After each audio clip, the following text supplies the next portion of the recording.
السلام علیکم ورحمۃ اللہ وبرکاتہ۔ بسم اللہ الرحمن الرحیم، الحمد للہ رب العالمین، الصلاۃ والسلام علی خاتم الانبیاء والمرسلین وعلی آلہ وصحبہ اجمعین، اما بعد۔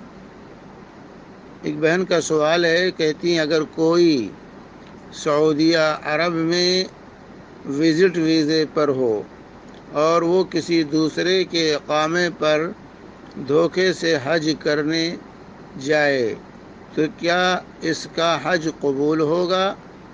جیسے بیٹا ہے، وہ اپنی بیوی کے اقامے پر ماں کو اپنے ساتھ حج کرنے کے لیے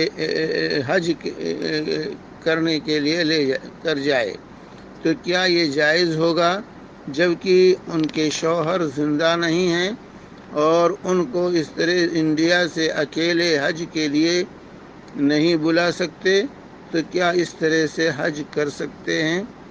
دیکھیے، اولاً تو انسان کو کوشش کرنی چاہیے کہ وہ قانون کی مخالفت نہ کرے۔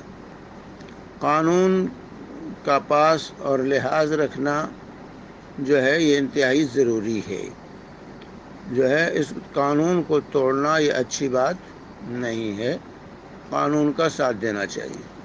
اور اگر کسی نے ایسی صورت میں حج کیا ہے تو اس کا حج اس سے متاثر نہیں ہوگا، حج اس کا صحیح، حج کے ارکان واجبات کو ادا کیا ہے تو انشاءاللہ اللہ تبارک و تعالیٰ اس کے حج کو قبول کرے گا۔ لیکن جو قانون کی مخالفت کی ہے یہ اچھی بات نہیں ہے، لیکن اس کی وجہ سے ہم یہ نہیں کہیں گے کہ اس کا حج ہی باطل ہو جائے گا یا حج قبول نہیں ہوگا، کیونکہ حج کے ارکان و واجبات میں سے نہیں، حج کے ارکان و واجبات میں سے یہ نہیں ہے۔